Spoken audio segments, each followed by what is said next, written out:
what they think their parents would be impressed by, that they forgot what they care about. And they've been trying to decide what to do based on, does it pay? Does it have good esteem? Does it have the wow factor? The crying shame here, and really, if it hasn't brought you to tears yet in your life, good on you. The crying shame is, we all know in 2 seconds flat what we really, really want. But we have been trained by loving guardians to figure out how to get it. We know what we really want, but we've turned it into an equation of, yeah, but how am I going to get there? How am I going to make that happen? You really want love. You really want joy. You really want to play. You really want to have fun. You really want to be out in nature. You really want to have a lot of money, and there's nothing unspiritual about that.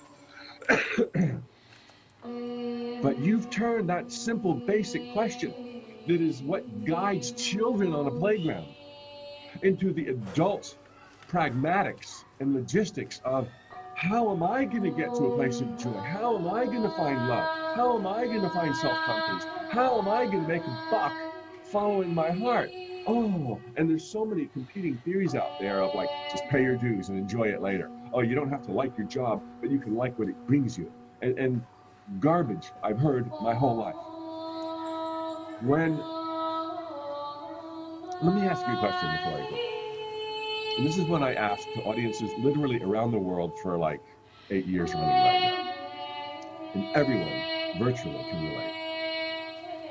Do you know what you want to be when you grow up? Yeah, that's a facetious question, because on average, my audience is between 30 and 50 people, 30 and 50 years old. So you're way past that, right? But are you? Do you know what you want to be when you grow up? 80% of all of my audiences in any country upon any continent raise their hand sheepishly to show that they don't yet know what they want to be when they grow up, and they're 40 years old. And you know what's triply terrifying about that? You've been told your whole life that you better figure it out because no one's going to figure it out for you. And here you are, 40 years old, raising your hand. And you know what's more terrifying than that? You intuitively know you got to do something about that which you want. But how do you do something about that which you don't know what you want? Which brings us to a sense, a place of debilitation, of paralysis, self-doubt, bordering on self-loathing. You don't do anything because you don't want to go down the wrong path, and then somebody slipped you a secret DVD or book 10 years ago, and you're like, oh, I don't have to do anything. The universe is going to figure it out for me, and you've been waiting for 10 years for the universe to figure it out for you, because that's not the formula either. I'm going to help you with this. I'm going to show you and tell you exactly what you want. And you're going to be like, it's true. And then I'm going to give you 3 steps to get it, to engage the universe, to leverage the magic. I'm giving you all of it. I'm not holding back. But so that you can get that I'm one of you, man. I am a fellow adventurer. I'm a seeker. I'm a searcher. I want to relay to you some of the debilitation and paralysis I've experienced in my life. And the first time I can remember not knowing what comes next and being stuck in a place where I was frozen solid was about age 5. I'm not kidding. Mom would take my sister and I to our favorite treat of all treats, the merry-go-round at the end of the mall that was coin operated. 2 thoroughbreds racing around a pole. I was 5, my sister 1 year younger than me. She was 4. And I can remember, and I don't know how that got to be our favorite treat of all treats. I mean, kids these days, like my daughter, oh, they get treats, man. You know, our favorite, our reward for good behavior, you know, interim reward was, let's go feed the ducks at the pond. And our Mac Daddy award was the merry-go-round at the end of the mall. If we were good for like ever. Okay, so I can remember the last time, and it was the last time for a reason. The last time Mom ever took us to this merry-go-round. We had behaved forever, went to all the boring shops, and she finally set us free. And Amanda and I ran our little 4- and 5-year-old hearts up all the way across this humongous mall, and we slid up to our steeds. My sister saddled up. I had one leg on the back of my stallion and one leg on the ground, and suddenly I saw it like I had never seen it before in my entire life. I could no more bring myself to get all the way on than I could get all the way off and run the other way. I wanted so badly to do both. Until Mom caught up and she's like, Mike, honey, geez, what's wrong? I thought you loved this race. And I looked at the stallion and I looked at my mom and I looked at the horse and my sister and my mom. And I was like, Mom, it's stupid. It's stupid. Suddenly, I had stopped seeing it as this race that I thought I was always winning because my sister was always behind me. She thought she was winning because I was always behind her. That's why we both loved it. Suddenly, it wasn't riding horses. Suddenly, it wasn't the wild, wild west. Suddenly, it was a hunk and piece of plastic that went nowhere.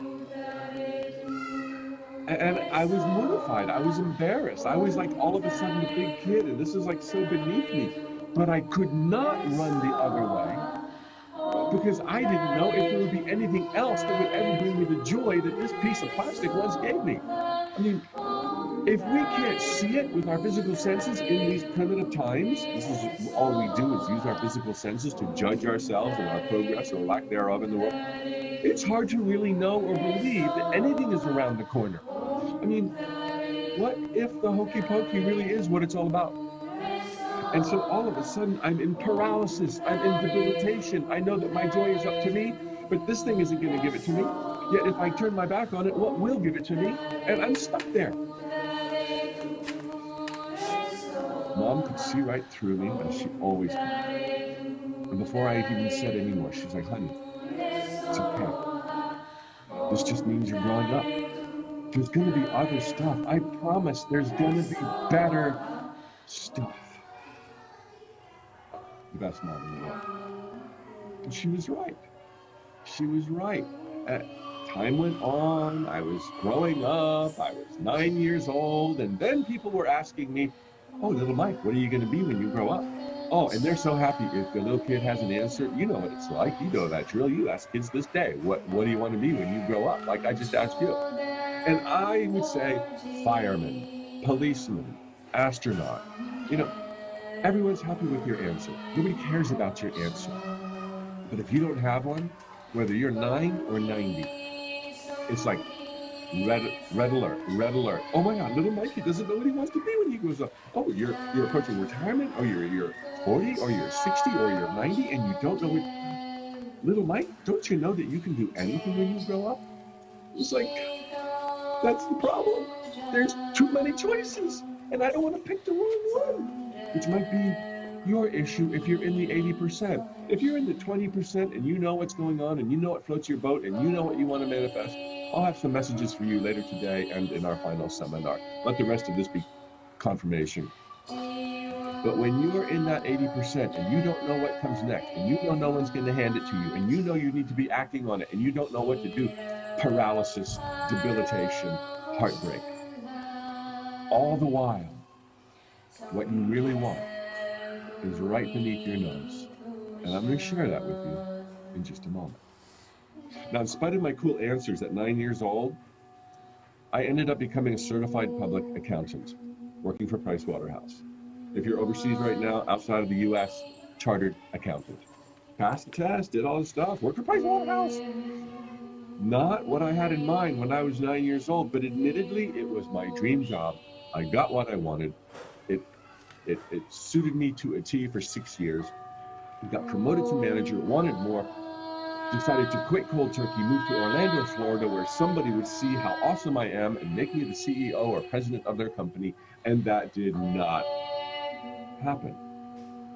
Suddenly, I'm wondering if quitting my job at Price Waterhouse, as I was about to turn 30, today's dollars would make it a six-figure salary at age 29.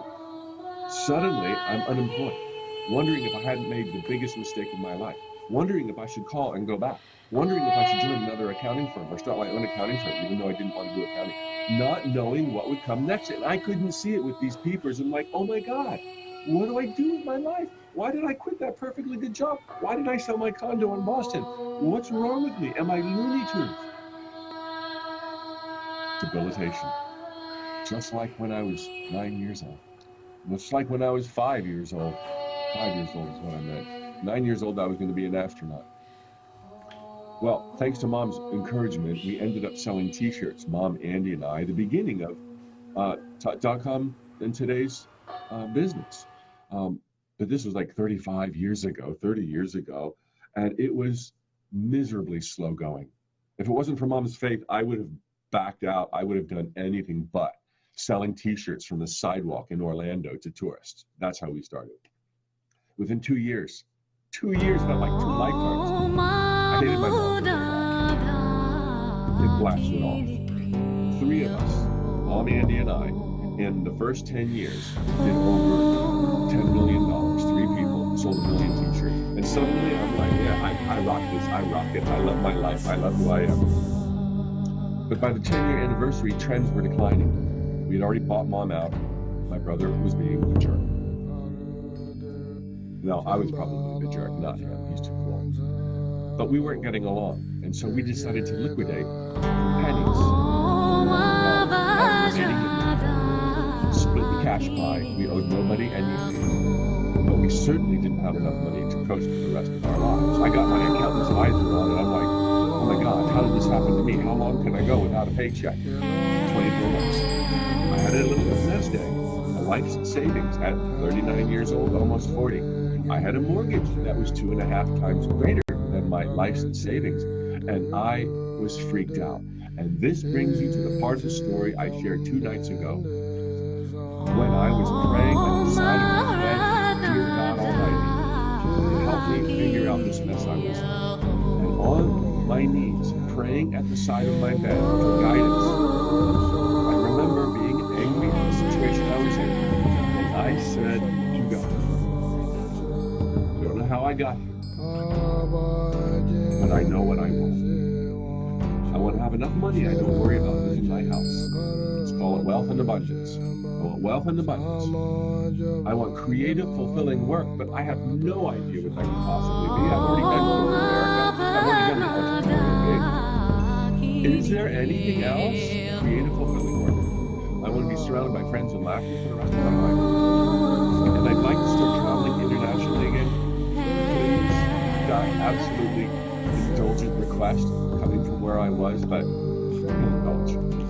That was the most I indulged.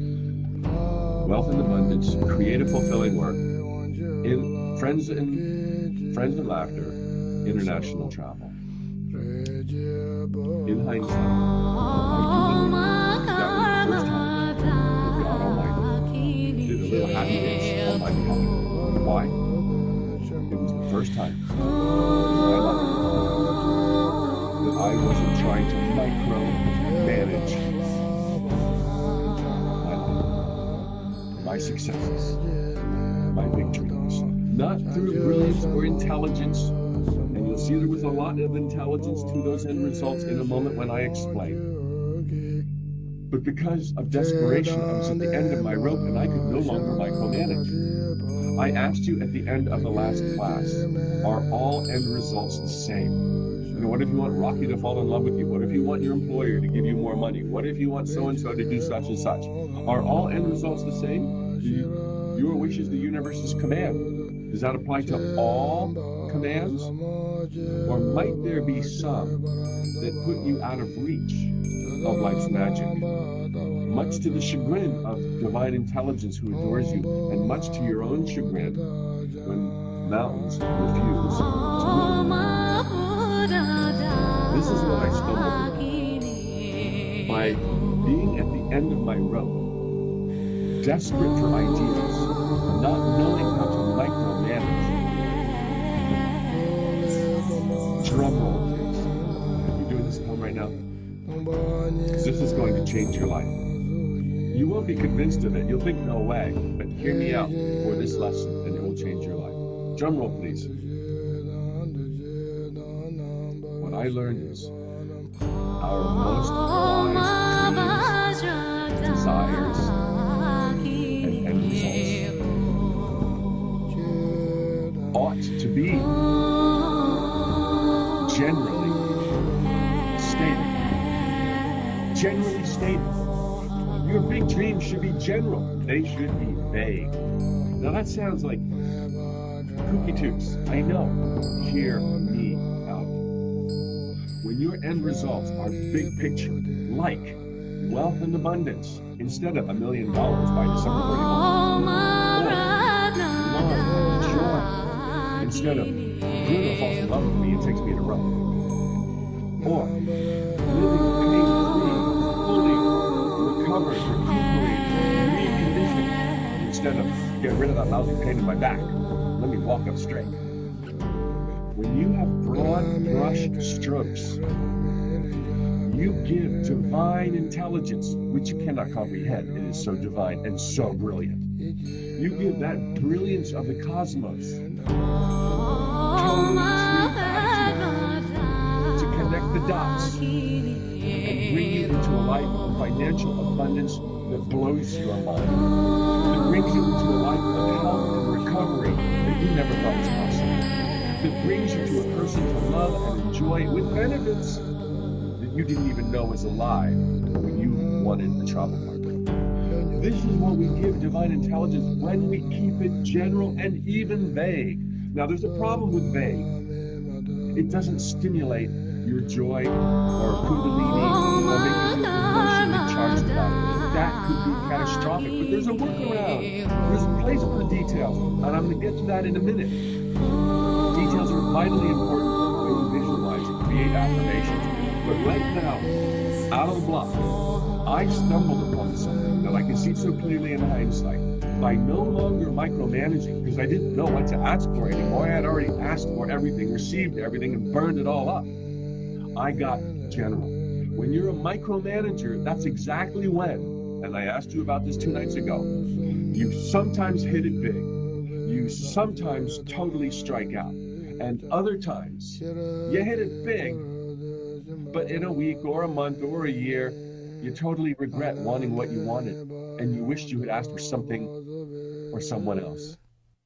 You hit it, you miss it, you regret it, you hit, you miss, you regret, you end up drawing a conclusion that's completely bogus. There must be someone else deciding. There must be some other element to the equation I'm not aware of. I wanted this and I got that. I wanted that and I got this. Sometimes it works, sometimes it doesn't, sometimes I wish it hadn't. That's what micromanaging does to you. But when you're general, you're off the hook.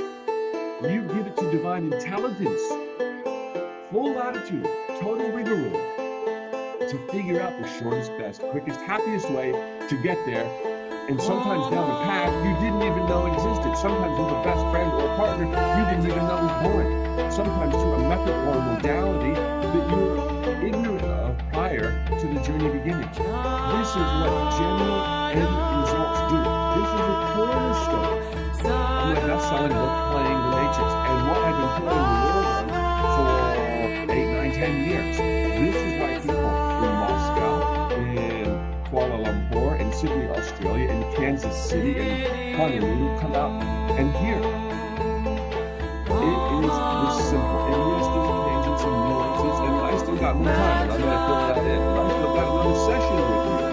Next Tuesday, I'm going to fill that in too, February 19th. Don't miss it. It will be recorded. Yeah. So yeah, there's nuances that I'm covering now. I'm going to be covering more, and I'm going to give you more, and I'm going to tell you what there's additional research. But I'm going to give you what you need to know. You already have it within you all you need to live exactly as you now want. Okay, I'm just telling you what you already know. And I'm going to fill in these question marks about how being vague in general is even more powerful than you get to comprehend. I'm going to also tell you how to get into the details. But let me back up. When you're general, you're no longer micromanaging. And when you're micromanaging, one of the reasons it's hit and miss is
Trixie, or Lulu, or Blue, or Bunny, all in the loving.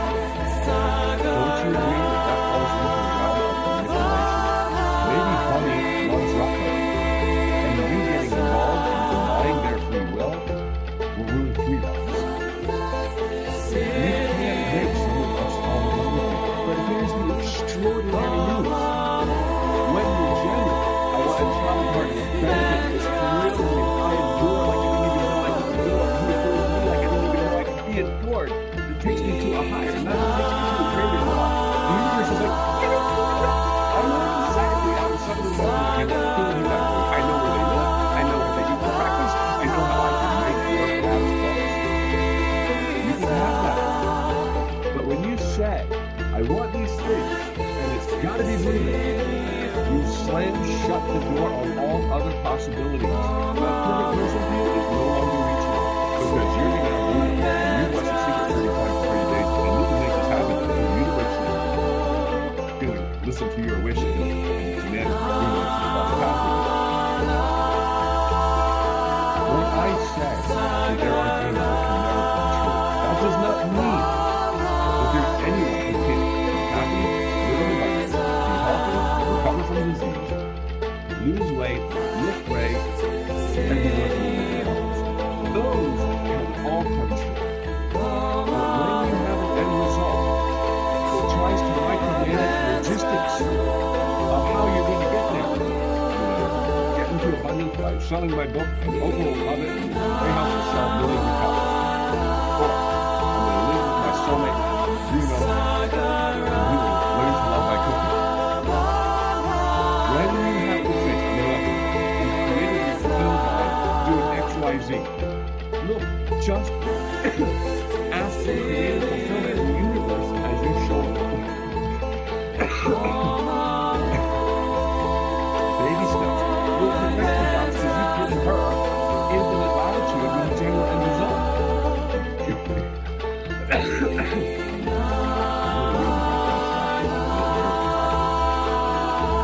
Audience is going down. It's because I haven't slept that well. I'm scared. I have butterflies. It was a little trip. Kind of like a cold. The back of my neck.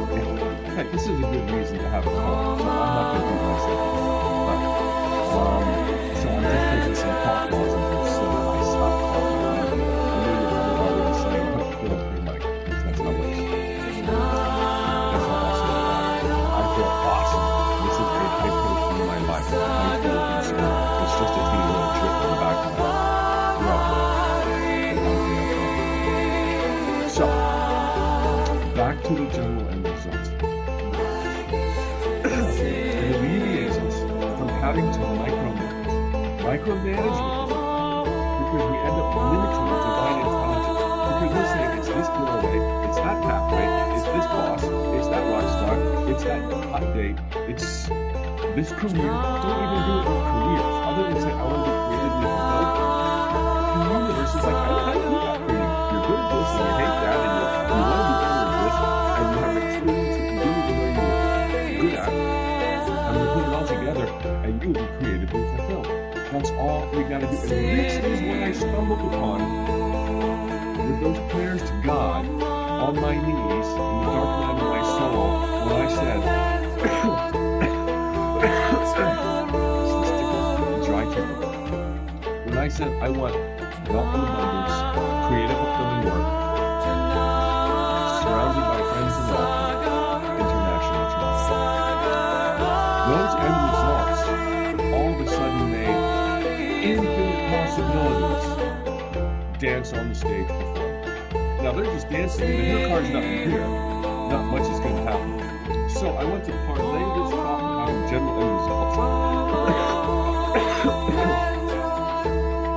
into the 3 unique and unexpected steps that I promised you in this installment of the video series that not only taps into the miracles and magic that reveals to you what it is you really want. So those 3 steps are, number 1, know what your general priorities are for change in life. When people say, what do you want to do Ask yourself, what are my highest values today where I would like to see transformation? Full stop. That answers your question. Your highest priorities today, you know what they are in 2 seconds flat. Do you want more money? Do you want to not worry about money? Do you want to have creative, fulfilling work? Do you want to have more money, creative, fulfilling work, and a travel partner? Do you want to... You get to name it here, okay? You get to name it. And you can have more than one. Go for it. The ultimate end result, happiness. That implies all of the cylinders are firing. You can't be truly happy unless you have money, creative fulfillment, friends and laughter, health and healing, lose weight, look great, and all that stuff. If those are things that are important to you for your happiness, as you take baby steps, thy will shall be done. But step one is we pitch the micromanagement. We avoid the Bermuda Triangle. Oh, I'm going back to the Bermuda Triangle in a minute. We avoid the Bermuda Triangle. We get clear with end results that are generally stated, and the universe says, aha, I know how to do that. So back to the Bermuda Triangle, the second corner of the Bermuda Triangle of 3. The first one was wanting specific people to behave in specific ways. The second one is don't mess with the hows. I already explained that. Your job is not to know how your dream will come true. If you're like, this is how, slippery slope. So let your end results be dreams that speak of themselves, that speak unto themselves, wealth and abundance, friends and laughter, health and healing, not how I'm going to get there. Okay, get all the hows out of there, or otherwise you're in the Bermuda Triangle, and it might work, might not work. And the third corner of the Bermuda Triangle is trying to insist upon or corral unimportant details. And all details are unimportant. Do not insist upon nor attach to unimportant details, and understand that all details are unimportant. Now here's a little clarity. Details are awesome. I didn't say they're bad. They're just not good as end results. Okay? But they're awesome to get excited about your end results. And we'll talk about that in a minute. I didn't say specific people are bad. They're awesome. Everybody's awesome. You're always going to have specific people in your life. But when you attach your happiness to a certain person's specific behavior, that's a problem.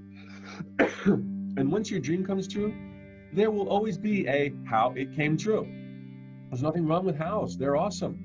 Unless at the outset of a journey, you say to the world, this is how my dream will come true. Then you exclude all other possibilities. So there's nothing wrong with hows or details or specific people. They're all awesome. But when you attach to any of those, Bermuda Triangle, it's really simple, really simple. Know what your priorities are, step 1 of the 3 steps for playing the matrix and getting the universe to grant your wishes. Number 1, general end results. What are your priority areas for change? You can change the ranking later on. I most want a partner. I most want a career. I most want to discover what I love doing. Make these multiple big picture general end results, which are boring as hell, which is why there's a step 2. Now, step 2, this is new material. You are to get into the details with vision boards, affirmations, and all those exercises that all other Hay House authors teach, including me, to ramp up a sense of excitement and joy about your life transforming in the direction of your big picture value. Got that? That's easy. So if you want a life of wealth and abundance, you have a vision board maybe that is emblematic of a life of wealth and abundance, and put pictures of yourself in there. If you want a travel partner, put pictures of gorgeous people as you define gorgeous in there with you. You can even have in mind somebody you know of and love. Because here's one of the absolute beauties of this approach. We're not excluding people, places, hows, or anything like that with general end results. We're leaving every option on the table. So if you really think Bruno is your soulmate or your twin flame, well, we're leaving the door open for Bruno. But if he's not, and only divine intelligence knows, then you're good to not insist upon him, and the right person will show up. Bruno is just training wheels. Okay? So, you want to get into the details. You want to see them. You do want to visualize them, but you're not insisting on them. You're not attaching to them. You're not saying it must be the red car. It'll probably be a red car if that's what you want. There's a ton of them out there, but you're not insisting on it. You're not going to insist on tall, bald, and handsome. Okay, this is what every woman wants, and it's not always possible. But you're going to get something even better, as if, okay? You're going to think of these details. You're going to visualize the details. You're going to hold their hand as you walk your toes in the sand, but you're not going to insist. The thing you insist upon is the big picture transformation. My life will transform in terms of love and romance. My life is going to transform in terms of creative fulfillment. My life will transform, has already transformed. I give thanks in advance it is transformed in terms of financial wealth and mastery. All of those you attach to. But when you visualize the new car, the hot vacation, the hot date, the house on the lake, those you visualize to get it's going to taste so good. You're dressing up the vagueness of your priority areas. So you're using all those old tools. We're not learning any new tricks here. You're using visualization, affirmations, etc., to create a heightened sense of emotional expectation and anticipation. And then step 3, general end result. Where are your priorities? You know what that is in 2 seconds, instead of telling me what you're going to be when you grow up, which 80% of you can't do anyway. You shouldn't even try. General end result. Get excited about it with vision boards, affirmations, mantras, pictures on the refrigerator, the bathroom mirror. And number 3, car in gear. Car in gear. Take action. Show up. Baby steps. So simple. Remember, it doesn't matter what you do. I told you that 2 nights ago. It matters that you do something. So don't be thinking, I have to do the right thing. Your best idea of the right thing is going to be wrong. The path you arrive on, as I told you, is not the path you start out on. It doesn't fly and matter what path you start out on. Start! Go! And if you don't have good choices in front of you, like I said, choose the least sucky. Now you're under sail. Now you're a lightning rod for divine intelligence. Now you can make it happen. Show up. Be engaged. Notice GPS navigation. Destination, car and gear, done. The universe takes over.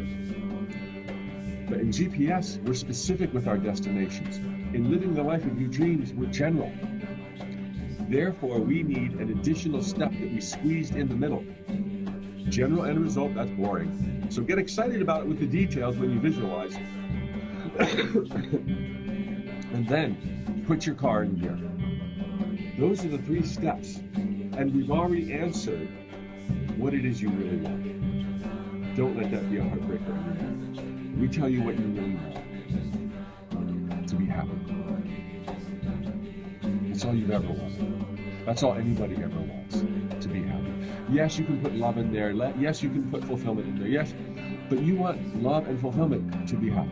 In my book, happiness is the ultimate value. Love, in my book, is a gift. Let's not go on that tangent right now, okay? I certainly honor and worship love. We wouldn't be here without it. But I think of it as a constant, not a variable. Happiness is a variable based on the choice of mind, choice of focus, and attitude, behavior, dreams, spoken word, etc.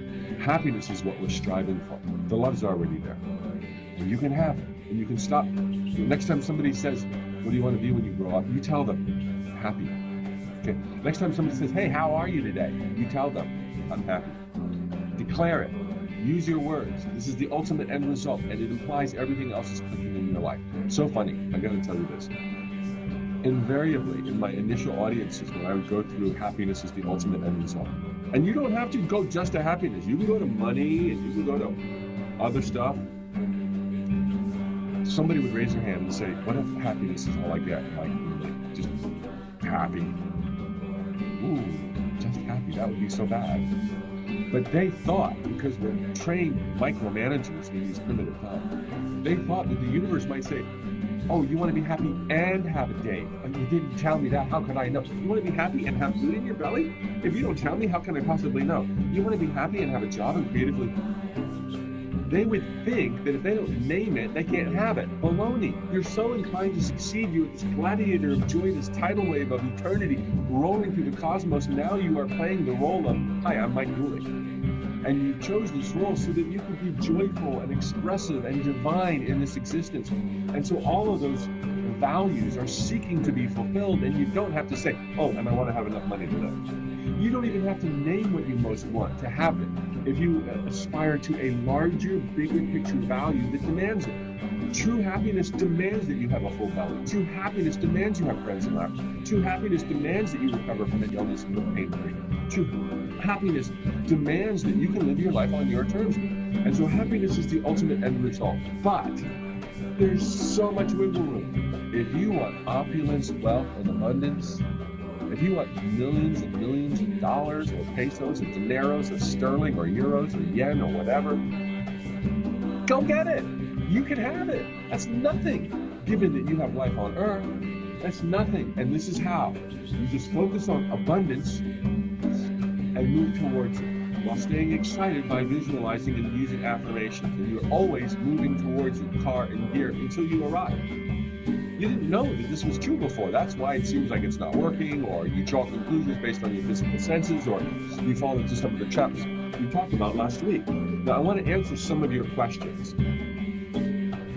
Let me see here my agenda and see all the things that I didn't talk about that I was going to. Let's see all the things I did talk about that I didn't write down.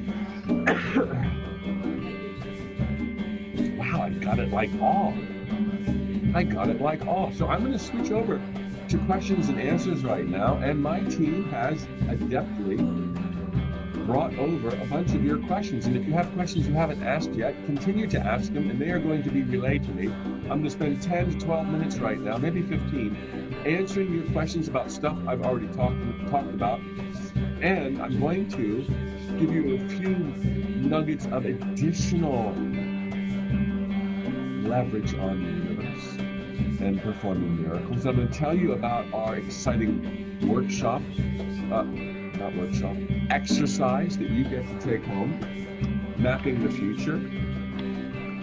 And I'm going to tell you about next week's meeting. So right now, let me see if I can find some questions. Okay, here we go.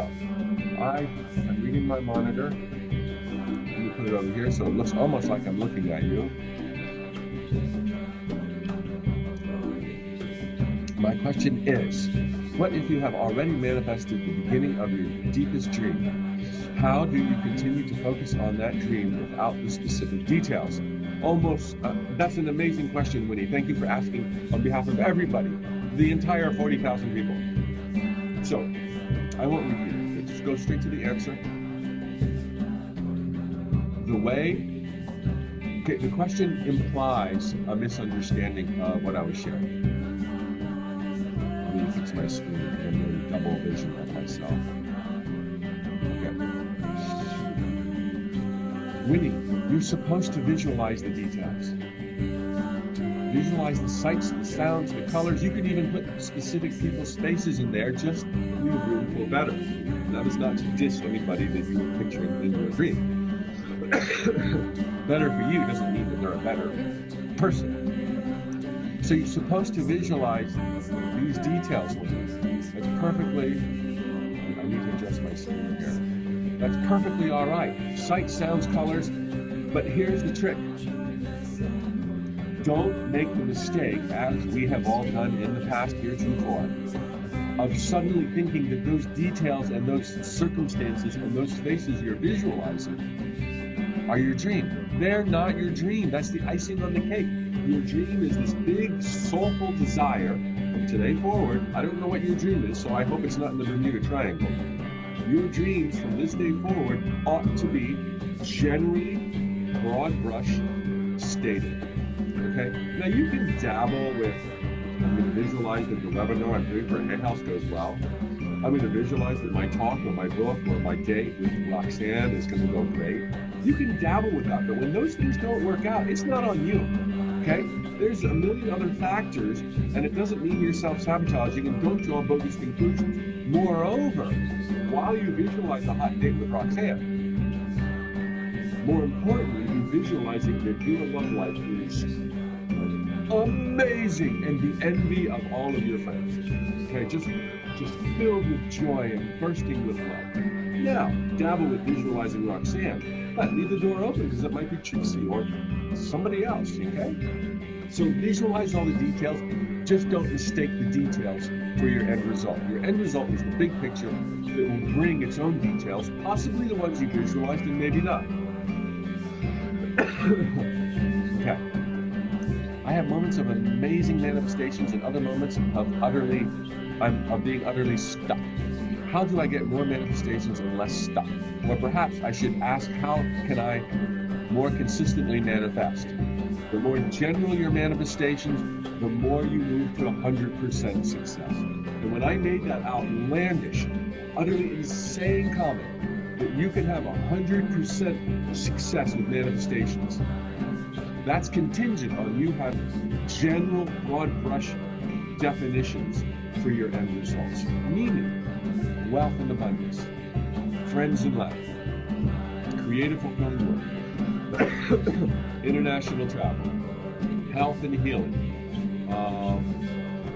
losing weight, looking great. All of those big picture values, which you want, you can have. You're at 100%. It's not going to be overnight on your terms, but you can have it.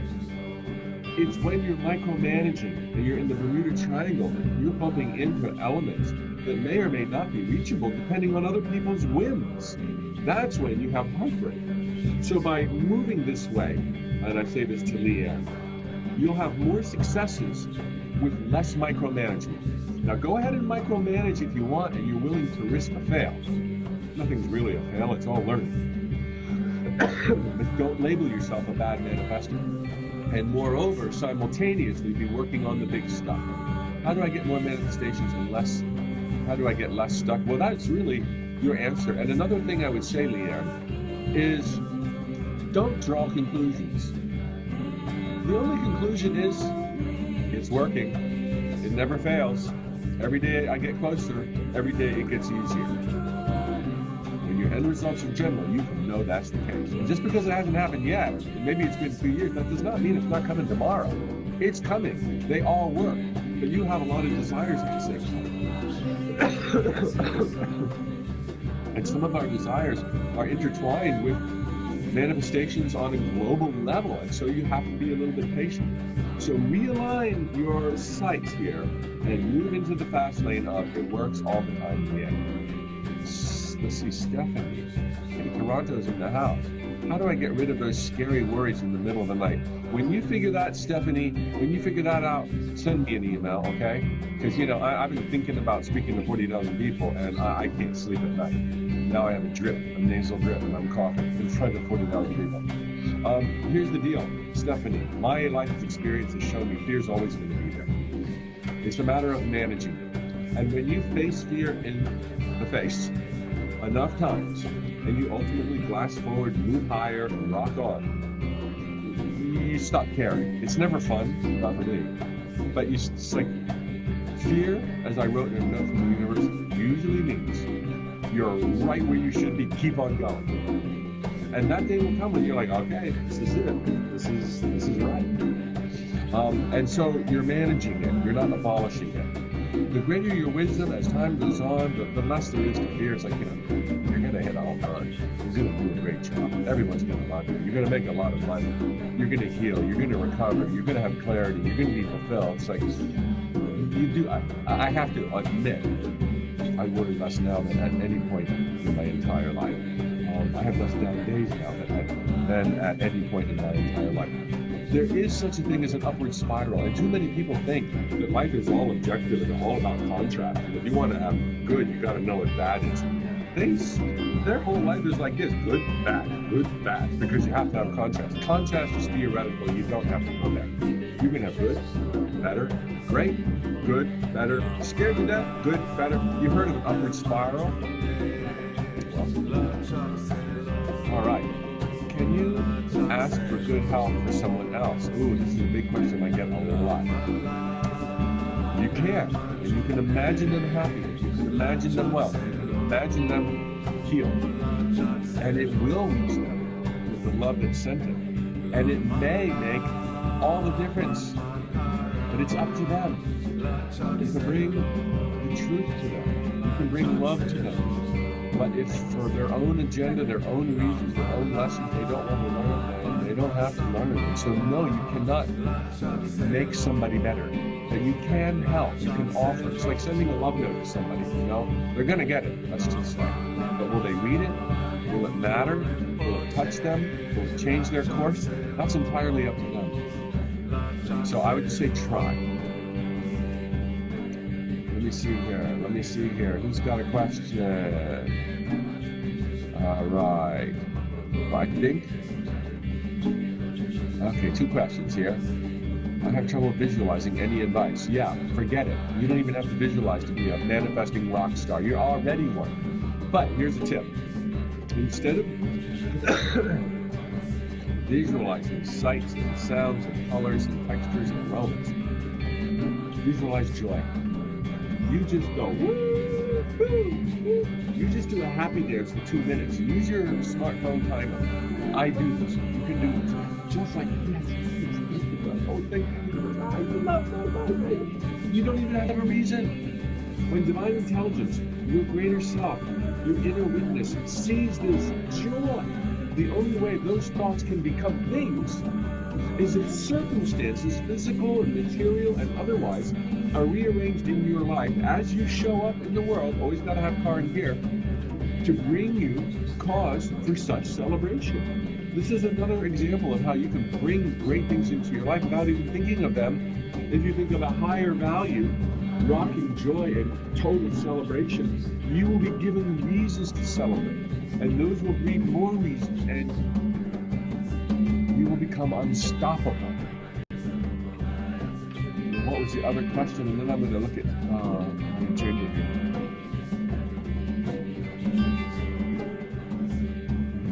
Where did that question go? Here it is. How do I make it easier to let go of the hows? It's like all of this metaphysical stuff. It's just you keep at it. It's practice. There's no like, oh, this is what you do. The only exception would be continue to be immersed in programs like this. Continue to read books or emails or resources that inspire you, that remind you of the truth. Okay, the more you're reminded of the truth, the more you embody the truth, the more you live the truth, and the more you automatically stop messing with the cursed hows, the more you automatically realize there's a lot of ways to get there, and divine intelligence is on it. And it's not up to you to micromanage a certain cursed how, or who, or when. And let me toss out there a little nugget of advice that was on my list that I didn't get to yet. Inside that Bermuda Triangle, if you will, there's another detail that you should never mess with, and that is deadlines and timelines. If they're imposed upon you by a landlord, okay, you got to deal with that.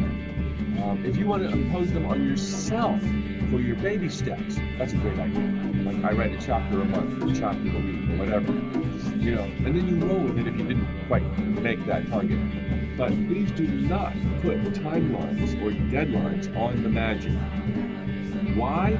Because there's too many variables that you can't track to know whether or not you should have $1 million by December 31. There might be love relationships, there might be a sick family member, there might be other priorities that obliterate the importance of $1 million by 12/31. Whereas, without a date, maybe you could easily have it by the following August.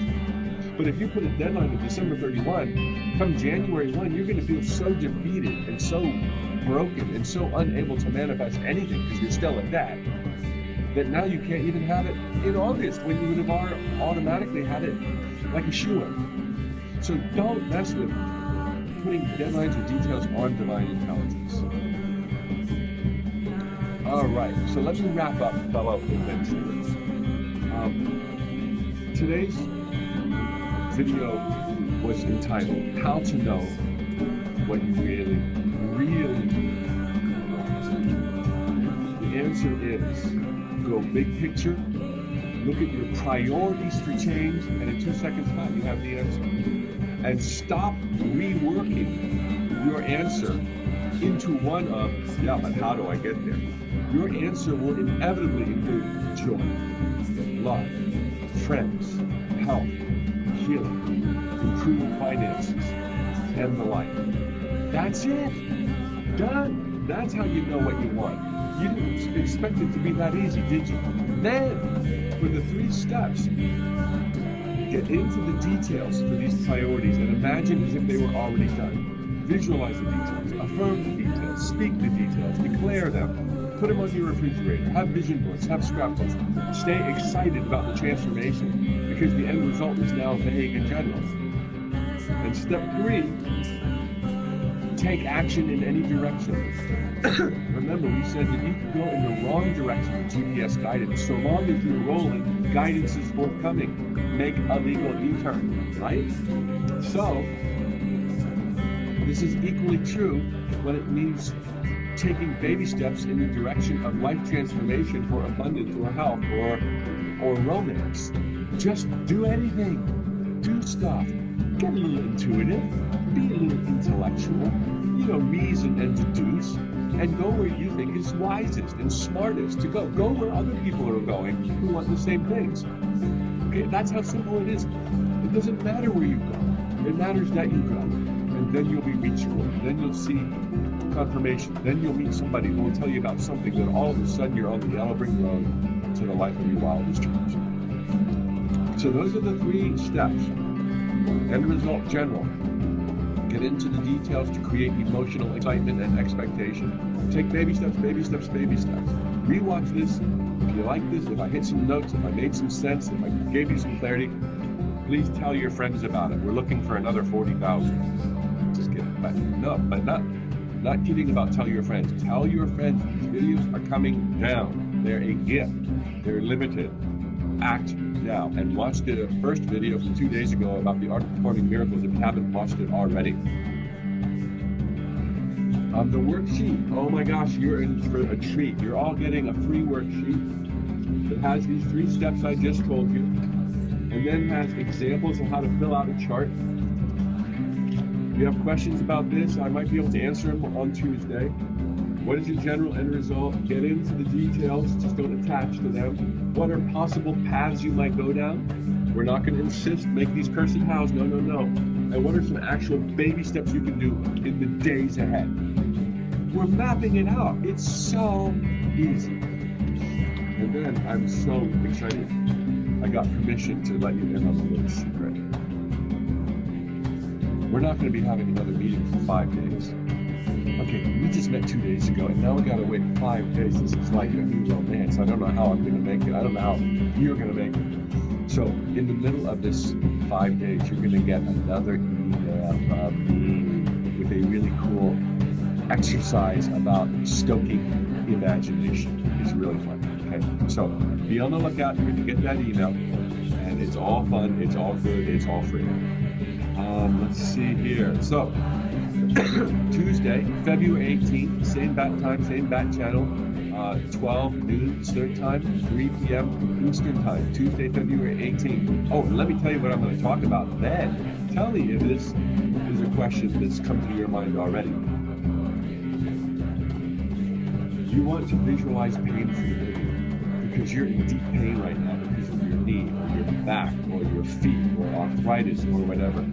How do you visualize pain-free living when every waking moment of the day you're in pain? How do you visualize living in wealth and abundance when your entire life is reminding you that you're broke, in debt, and the bill collector's people? How do you move towards and imagine and feel like it's already happened, that you found your travel partner when you haven't had a date in 40 years and there's no one on the radar? How do you hold these visions in these key critical areas of life, the juiciest areas of our life, when everything around you is telling you, yeah, nice try, buck. Yeah, good one. You really cracked me up. There's an easy way.